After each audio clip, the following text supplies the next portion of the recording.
Hello दोस्तों, this is Chaman from SL updates. और आज हम करने वाले हैं एलएलबी को लेके क्या स्ट्रेटेजी रह सकती है आप लोगों के लिए, क्योंकि एलएलबी का एग्जाम आप लोगों के बहुत नजदीक आ चुका है। और ये बहुत ज्यादा जरूरी है कि हम लोग ये बात समझें कि एलएलबी का एग्जाम किस तरह से हम लोग बेटर तरीके से क्लियर कर सकते हैं। आप में ज्यादातर बच्चे जो एसएल अपडेट से जुड़े हुए हैं वो सब ओपन से ज्यादातर ग्रेजुएशन कर रही हैं। और ओपन से ग्रेजुएशन करने में प्रॉब्लम ये आती है कि हम लोग को ज्यादा स्ट्रेटेजीज के बारे में पता नहीं होता। इस टाइम इंस्टीट्यूट्स वगैरह मोस्टली बंद हैं, और जहां है वहां ऑनलाइन क्लासेस चल रही हैं। तो आप में से जिन लोगों ने अभी तक कोई इंस्टीट्यूट ज्वाइन नहीं किया है, या जो लोग खुद से सेल्फ स्टडी कर रहे हैं, उनके लिए जरूरी है कि एक प्रॉपर गाइडेंस और एक प्रॉपर मेंटरशिप आप लोगों को मिले, ताकि आप लोग एक सही डायरेक्शन में स्टडी को अपनी ले जा सकें। आज आपके सामने एक ऐसे शख्स को लेकर आया हूं जिन्होंने खुद पहली बार में अपना एलएलबी का एंट्रेंस क्लियर किया था, जिन्होंने यू से अपनी बीकॉम की, देन जामिया से अपनी एमकॉम की, एंड देन अभी एलएलबी के सेकंड ईयर में है दिल्ली यूनिवर्सिटी से ही। मैं बात करने कौन वाला हूँ अब्बास। आउन अब्बास के बारे में। आउन अब्बास जो है उन्होंने अपनी एलएलबी अभी भी उनकी जारी है दिल्ली यूनिवर्सिटी से, और बहुत सारे बच्चों की मदद करते हैं जो भी बच्चे एलएलबी में इंटरेस्टेड हैं, एलएलबी का एंट्रेंस देना चाहते हैं। तो आज हमारे साथ वो हमारे इंटरव्यू में जुड़े हैं, और आप इनसे जितने भी क्वेश्चन हैं, आपके जितने भी क्वेश्चन होंगे, मैं इनसे पूछने की कोशिश करूंगा जो भी आप लोगों के लिए फायदेमंद हो सकते हैं। तो सर सबसे पहले तो बहुत बहुत शुक्रिया आपका आने का, हमारे साथ ज्वाइन करने के लिए। Thank you so much Sachin for inviting me. और मतलब एक अच्छा प्लेटफॉर्म है जिसपे मतलब मैं अपना व्यू शेयर कर सकता हूँ। पहले मैं ऑलरेडी कई सारे स्टूडेंट्स हैं जो मतलब एलएलबी से रिलेटेड अभी कनेक्शन में जुड़े हुए हैं, जो रेगुलर अपडेट्स ले रहे हैं, ताकि मैं राइट। सोचता हूँ कि मतलब जिसको जितनी ज़्यादा हेल्प करी जा सके, क्योंकि कई बच्चे होते हैं जिनके अटेम्प्ट इसी चक्कर में रह जाते हैं कि कुछ स्ट्रेटजीज वो गलत फॉलो कर लेते हैं। पढ़ा उन्होंने अच्छे से होता है लेकिन स्ट्रेटजीज ढंग राइट। से नहीं प्लान कर पाते। बिल्कुल बिल्कुल। तो सबसे पहले तो मैं आपसे यही जानना चाहता हूँ कि भाई हमारे पास एक दिन बचा हुआ है, तो उस एक दिन में किस तरह से मैं अपनी प्रिपरेशन करूँ, कौन से ऐसे इंपॉर्टेंट टॉपिक हो सकते हैं जिन्हें मैं रिवाइज करके जाऊं तो मैक्सिमम आउटपुट मुझे मिल सके परसों के दिन। जी, बिल्कुल, जिससे मैं शुरुआत करूँगा अगर, तो सबसे जो मेन इम्पोर्टेंट 4 टॉपिक्स होते हैं मेनली। एक होता है आपका ओके। लीगल रीजनिंग होता है, एक जी। आपका होता है करंट अफेयर्स होता है, तीसरा आपका इंग्लिश होता है, चौथा आपका मैथ्स होता है। तो जो फर्स्ट ठीक टॉपिक है। है जो हमारा लीगल रीजनिंग का है, उसमें जो है, उसमें आपका कॉन्स्टिट्यूशन आपको मतलब अगर जैसे एक दिन बचा हुआ है हमारे पास, तो हमें उस पूरे दिन में कॉन्स्टिट्यूशन से रिलेटेड जो बेसिक स्ट्रक्चर है, जैसे हमारी फंडामेंटल राइट्स हो गए, फंडामेंटल ड्यूटीज हो गई, कितनी तरीके की आपकी जैसे रिट पेटिशंस वगैरह हैं, ये बहुत इंपॉर्टेंट होती है। सुप्रीम कोर्ट और हाई कोर्ट जज कॉन्स्टिट्यूशनल सॉरी सुप्रीम कोर्ट और हाई कोर्ट जो है कॉन्स्टिट्यूशनल कोर्ट है, बाकी कोर्ट कौन सी कोर्ट है, कौन से आर्टिकल जो है हाई कोर्ट उसके अंदर अपना पावर एक्सरसाइज करता है, ज्यूरिडिक्शन अपना एक्सरसाइज करता है। ये बहुत मेनली इंपॉर्टेंट पॉइंट्स हैं। फिर उसके बाद हमारे पास आते हैं लोकसभा से रिलेटेड क्वेश्चन, जैसे राइट। हमारे जो लोकसभा कॉन्स्टिट्यूशनल कोर्ट्स हैं, हमारे अटॉर्नी जनरल, उनका नाम क्या है, सॉलिसिटर जनरल, ये जो कॉन्स्टिट्यूशनल पोस्ट नहीं, लेकिन हमारे जो है सॉलिसिटर जनरल के बारे में उनका नाम क्या है, लेटेस्ट अपडेटेड करंट सीजीआई कौन है, या उससे रिलेटेड जो हमारे क्या कहते हैं, हम कह सकते हैं कि स्पीकर के पास कौन कौन सी पावर है, वो वोट कर सकता है कि नहीं, अटॉर्नी जनरल अपना सेशन पार्लियामेंट का सेशन अटेंड कर सकता है लेकिन वो वोट नहीं कर सकता। तो ये सारी चीजें हैं, ये बहुत मेन इंपॉर्टेंट पॉइंट है, क्योंकि बच्चे क्या करते ओके। हैं, मेनली जो फोकस करते हैं वो इंग्लिश पे करते हैं ज्यादातर।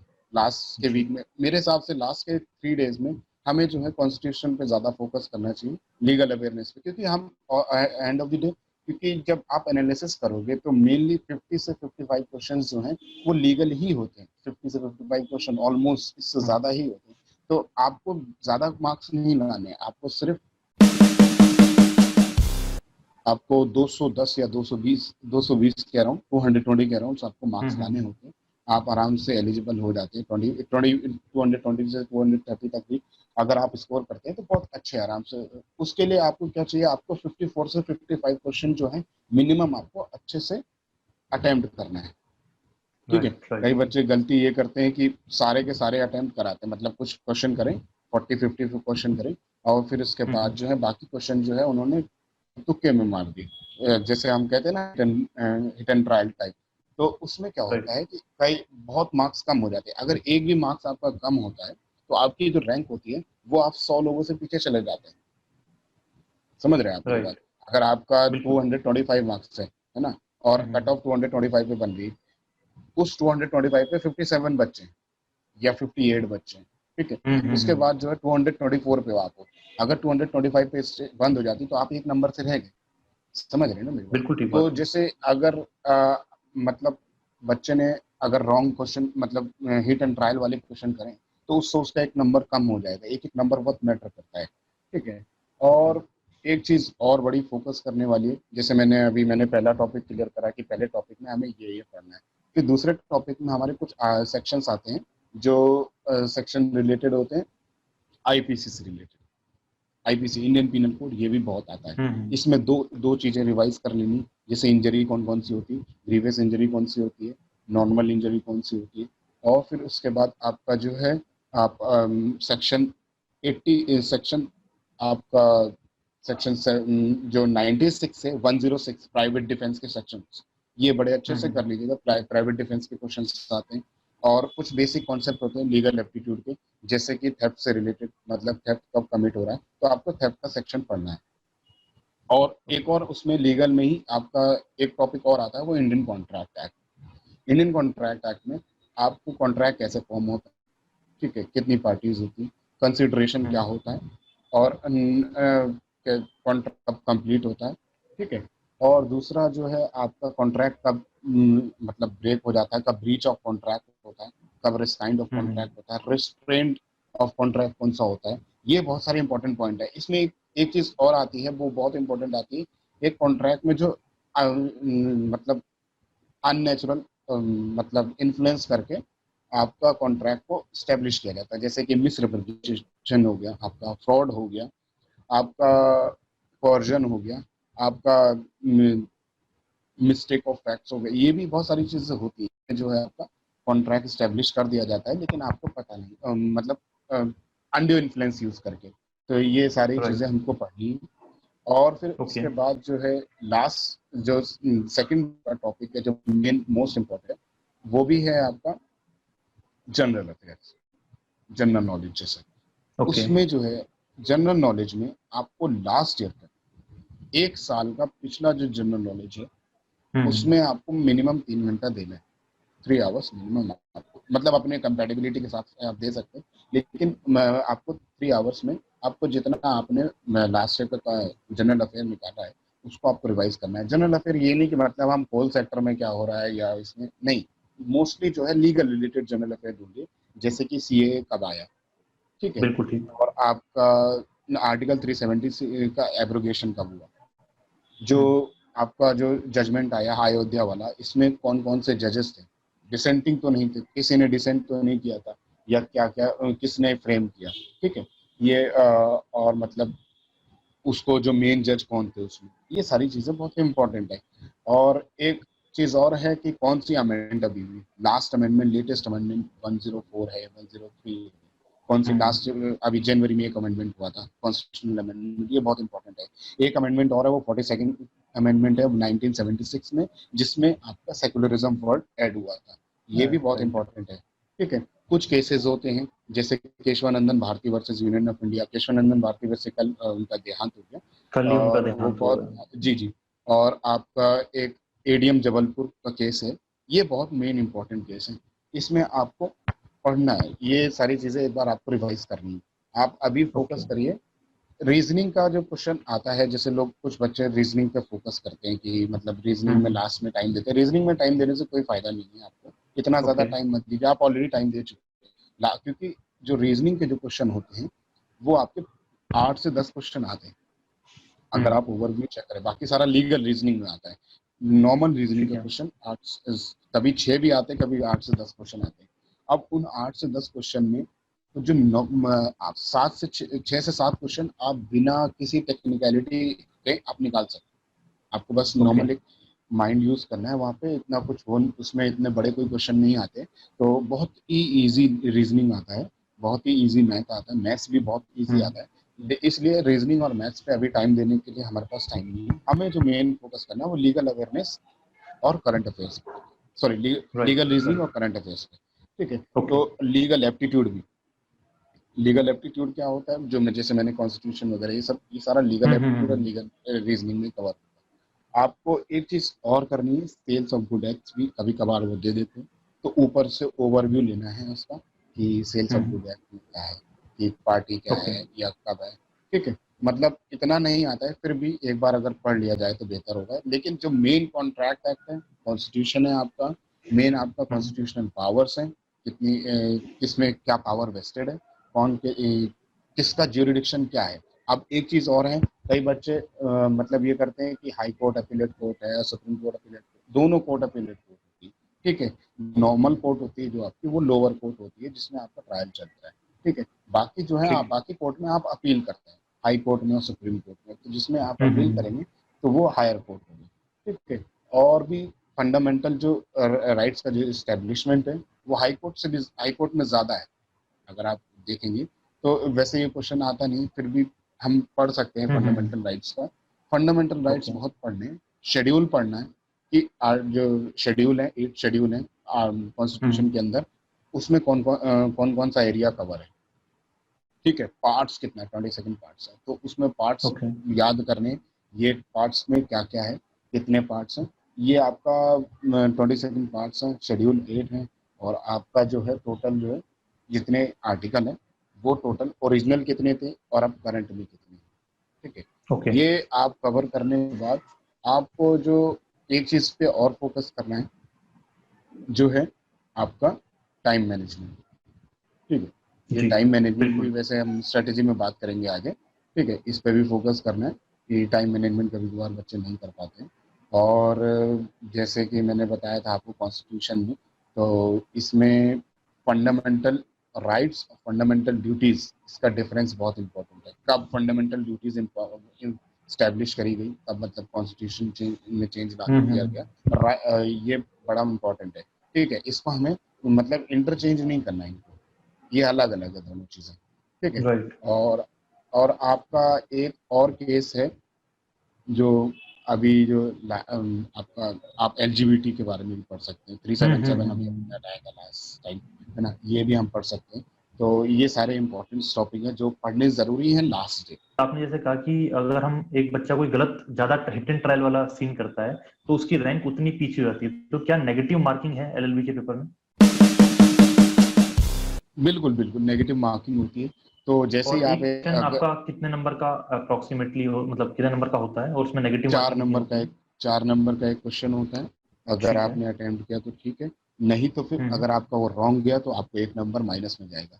डीयू में रैंक ओके। कैसे बनती है जी, डीयू में रैंक कैसे बनती है कि अगर 20,000 बच्चे अराउंड ना 18 to 20,000 स्टूडेंट जो है वो अपियर होते हैं एग्जाम में, और ठीक है। एडमिशन सिर्फ 2,600 के अराउंड ही मिलते हैं, ठीक है। हम्म 2,200 अराउंड ऐसी कुछ सीटें हैं टोटल। तो उसमें जो है आपको 2,000 में आना है। उसके लिए क्या होता है ओके। कि आपकी जो रैंक बनती है, जैसे अगर किसी बच्चे के 320 मार्क्स आए, ऐसा तो है नहीं कि उसी बच्चे का है, और भी बच्चों के 320 मार्क्स आए, तो जो रैंक 1 बनेगी, अगर रैंक 1 है मतलब सबसे टॉप उसने किया है, तो जो रैंक 1 बनेगी वो 320 पे बनेगी, तो 320 पे जितने भी बच्चे हैं उनको सबको रैंक 1 दिया जाएगा, ठीक है। ओके। तो ऐसे ये ऊपर तो इतना मैटर नहीं करता है, ठीक है। लेकिन जब लोअर एंड पे आता है, जहाँ पे कट ऑफ कट होती है, जैसे मैंने हम्म। आपको एक एग्जांपल दिया, 227 हाँ। पे कट ऑफ कट हो रही है, ठीक है। ठीक है। 227 पे अगर कट ऑफ कट हो रही है, तो अगर आपके 226 है, तो आपका तो मतलब चांस गया एक। तो हम्म इसके लिए क्या करना है कि आपको हिट एंड ट्रायल नहीं करना है। 226 कैसे आए, आपने शायद एक दो क्वेश्चन गलत किए, एक दो क्या 10-15 राइट गलत राइट। किए, क्योंकि मेरे दो फ्रेंड्स थे, उन्होंने भी लास्ट टाइम जब अपेयर किया था, उन्होंने उनसे भी यही गलती हुई थी, उन्होंने अच्छा खासा पेपर अटेम्प्ट किया था, ठीक है। और उनके सिर्फ 16 नंबर कम थे, और उन्होंने जो हिट एंड ट्रायल वाले क्वेश्चन करे थे वो 34 थे। तो ये कितना मैटर करता है कि 16 नंबर कम हो गए। अगर आप वो 55 क्वेश्चन जो उन्होंने करेक्टली किए थे, अगर वो उसी पे ही टिके रहते तो उनका अच्छा स्कोर हो सकता था, वो ओके। एडमिशन मिल सकता था उन्हें, लेकिन वो एडमिशन नहीं मिल पाया। तो ये बहुत इंपॉर्टेंट चीज़ है, इस पर ध्यान रखना। राइट। इसमें एक टेक्निकल क्वेश्चन और है कि 4 पार्ट्स के अंदर पेपर डिवाइडेड होता है, तो क्या हमें हर पार्ट के अंदर इंडिविजुअली पास होना है या हम ऑल नहीं, ओवर रैंक ला के अपना कर ऑल सकते ओवर, हैं? ऑल ओवर ऑल होता ओवर। है। आप ओके। मतलब कोई इंडिविजुअल नहीं होता है, जैसे ठीक है। मतलब इसीलिए मैंने बताया कि आप मेन फोकस जो हम्म। करें वो कॉन्स्टिट्यूशन पे करें, वो आप लीगल ओके। एप्टीट्यूड पे करें, लीगल रीजनिंग पे हम्म। करें, क्योंकि जो पेपर ओके। आएगा वो आपका, अगर आप एनालाइज करेंगे 5 सालों का पेपर, तो उसमें सिर्फ यही होता है, आपका कॉन्स्टिट्यूशन से रिलेटेड क्वेश्चन। जनरल अवेयरनेस के भी, अगर आपका नॉर्मल जो जनरल अवेयरनेस है है ना। हम्म। उस वो भी दो पार्ट में डिवाइड होता है, एक नॉर्मल होता है, एक लीगल होता है। ठीक है, लीगल में ठीक मैंने है। आपको जैसे बताया सीए वगैरह हम्म। या एब्रोगेशन वगैरह, ये सारे जो लीगल जजमेंट्स हैं ये सब पढ़ने पड़ेंगे। लेकिन जो नॉर्मल जनरल अफेयर्स है उसके भी ज्यादा क्वेश्चन नहीं आते हैं, आपके 8 से 10 क्वेश्चन आएंगे, 6 से 7। तो मतलब जो बल्क एरिया है वो अगर आप उसे छोड़ देंगे तो दिक्कत हो जाएगी आपको। लास्ट से है, मेनली फोकस करिए आप इस पे, आप अपना लीगल एक अफेयर। चीज और जो मेरी जानने वाली है, क्या कोई जो एमसीक्यू आते हैं इनका कोई चीट कोड है? चीट कोड तो मतलब मैंने जैसे आपको बताया ना कि जैसे अब कुछ लोग करते हैं कि ऐसा करते हैं कि जो लीगल वाले क्वेश्चन होते हैं, जैसे मैंने भी राइट। यही किया था कि मतलब जो हम्म। लीगल वाले क्वेश्चन थे मैंने उनको पहले कर लिए, क्योंकि क्या है कि ठीक मुझे है। पता है इसका आंसर क्या है। ठीक है, जो हम्म। टाइम कंज्यूमिंग क्वेश्चन होते हैं जिसमें मुझे टाइम लगने वाला है ना, राइट। तो उस क्वेश्चन को मैं बाद में अटेंड। ठीक है, जैसे ओके। ये नॉर्मल स्ट्रेटेजी होती है, हम इसमें ऐसा कुछ हम्म। मतलब हिटन, क्योंकि लास्ट टाइम क्या हुआ था कि पहले जो क्वेश्चन आ रहे थे, पहले जो क्वेश्चन थे हम्म। वो डिवाइडेड थे, मतलब उनका जो जैसे लीगल अवेयरनेस का क्वेश्चन भी आपका 20-25 30-35 क्वेश्चन आते थे, फिर आपके हम्म। लीगल एप्टीट्यूड के क्वेश्चन आते थे, रीजनिंग, नॉर्मल रीजनिंग सब जोड़ के उनका पार्ट इक्वल था। लेकिन लास्ट ईयर से चेंज हो गया ये पैटर्न, ओके। कॉन्स्टिट्यूशन आपका ज्यादा दे दिया है। ठीक है, अगर आप एनालाइज करेंगे तो पिछले 4 साल के पेपर में और पिछले साल के पेपर में बहुत फर्क है। कई लोगों का ओके। यही गड़बड़ हुआ था कि उन्होंने रीजनिंग और मैथ्स अच्छे से कर ली, इंग्लिश अच्छे से कर ली, ठीक है, सोचा कि हम्म। इसमें स्कोर कर लेंगे, लेकिन क्या हुआ कि एंड ऑफ द डे वो पेपर ही चेंज हो गया। तो ये सारी चीजें ये लोग मतलब ये लोग भी अपना जो है ड्यू, राइट। राइट। उनकी जो फैकल्टी है ये लोग अपना हिट एंड ट्रायल ये लोग भी करते रहते हैं कि नए नए स्ट्रेटेजी के अकॉर्डिंग पेपर फॉर्म करते रहते हैं। तो हमें राइट। प्रिपेयर होकर जाना है पूरी तरीके से। तो मेनली जो है बिल्कुल। इंग्लिश में आपका जो है मोस्टली जो है आपका नॉर्मल जैसे सेंटेंस फॉर्मेशन कभी कभार आ जाता है, या हम्म। ये जो आपका स्पेलिंग वाला होता है, जैसे कॉलोनाइजर है उसको कैसे, या डिल्यूजन है, या इंटरकॉन्टिनेंटल है, स्पेलिंग वाले सॉर्ट ऑफ ये आता अगर एलएलबी में, दिल्ली यूनिवर्सिटी में एलएलबी में सपोज मेरा एडमिशन नहीं हो पाता किसी भी है जी। कारणवश, तो फिर मेरे पास क्या ऑप्शन है?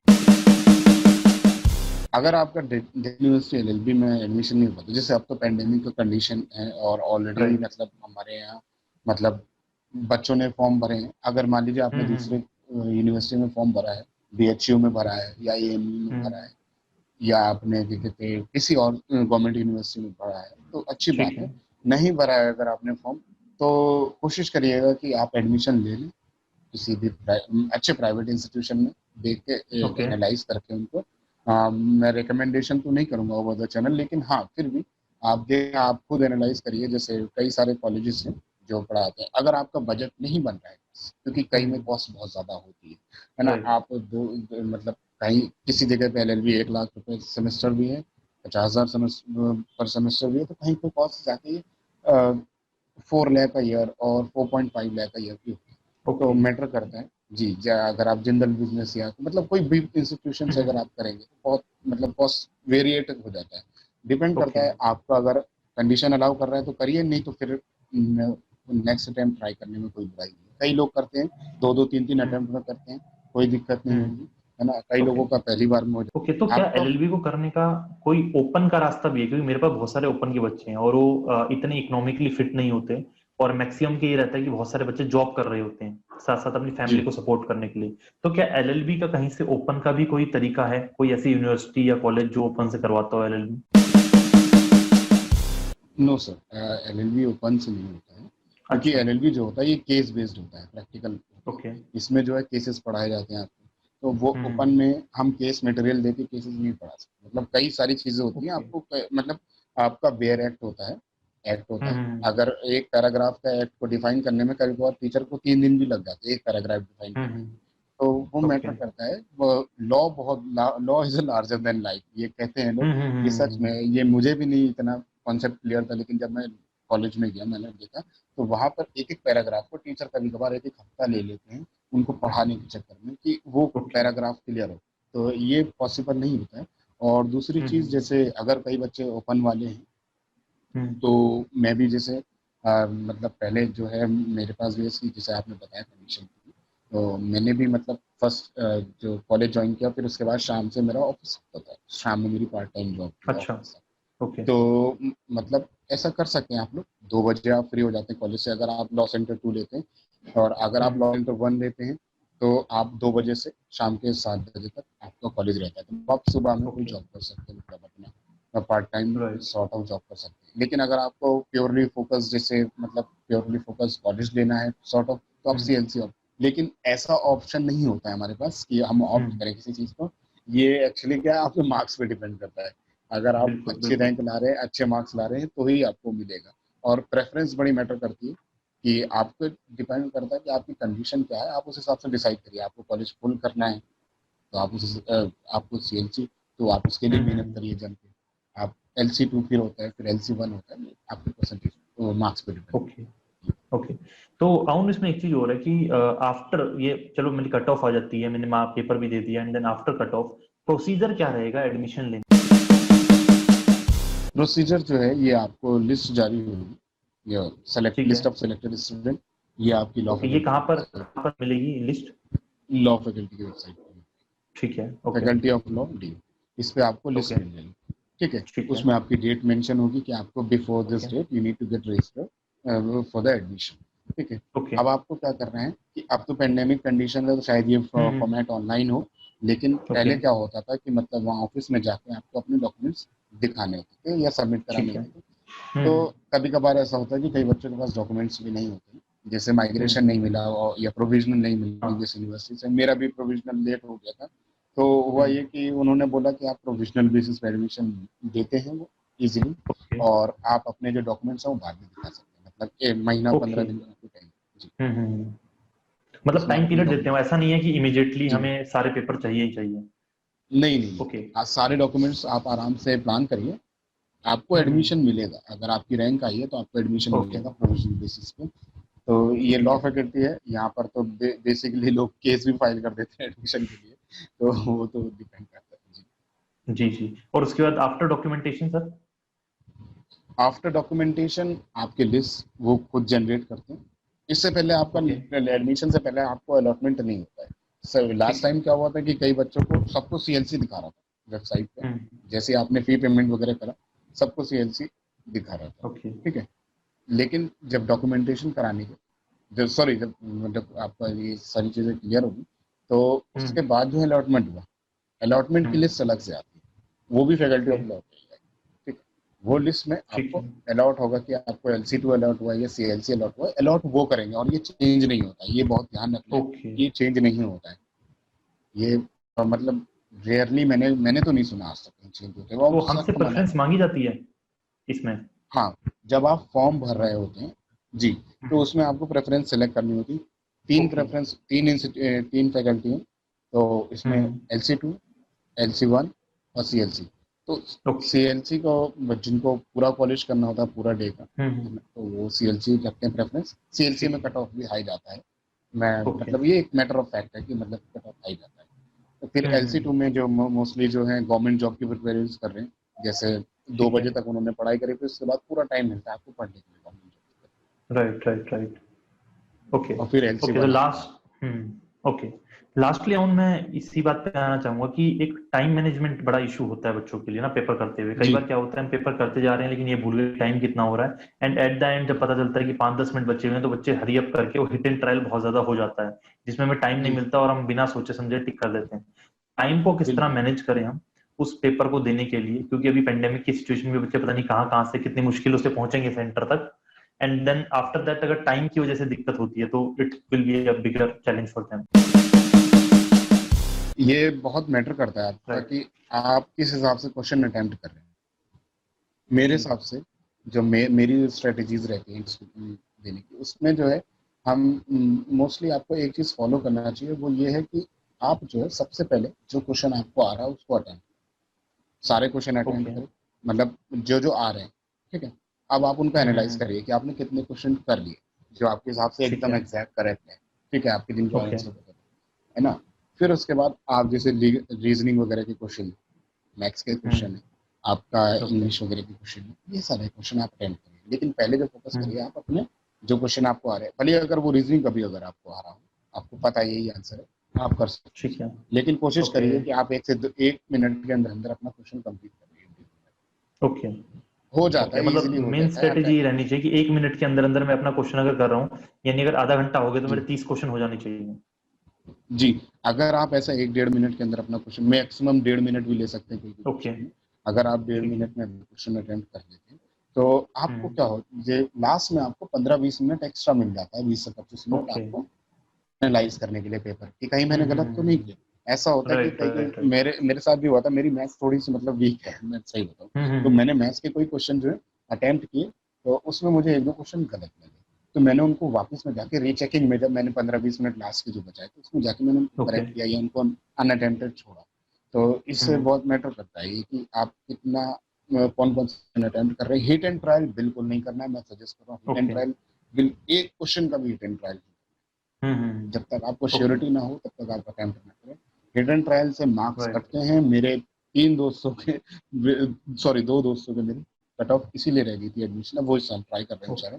तो उनका इसीलिए रह गया था कि उन्होंने हिट एंड ट्रायल में राइट, बहुत। Right, right. So thank you Aman. मुझे लगता है कि बहुत सारे जो बच्चे हैं उन्हें मदद मिली होगी इस चीज से, कि परसों पेपर और बहुत ज्यादा प्रेशर बच्चों के ऊपर होगा इस टाइम। तो आई होप जी कि आपने जितनी भी चीजें बताई है उनके लिए यूजफुल रहें और पेपर अच्छे से कर पाए वो। तो थैंक यू वेरी मच हमारे चैनल पे आने के लिए आपका। और मुझे लगता है कि एक बार थैंक यू जब कट ऑफ हो जाएगी तो उसके बाद एक बार दोबारा छोटा सा इंटरव्यू करके बच्चों को आगे का बिल्कुल प्रोसीजर बिल्कुल शायद समझाया जा सके। प्रोसीजर के बारे, थैंक यू।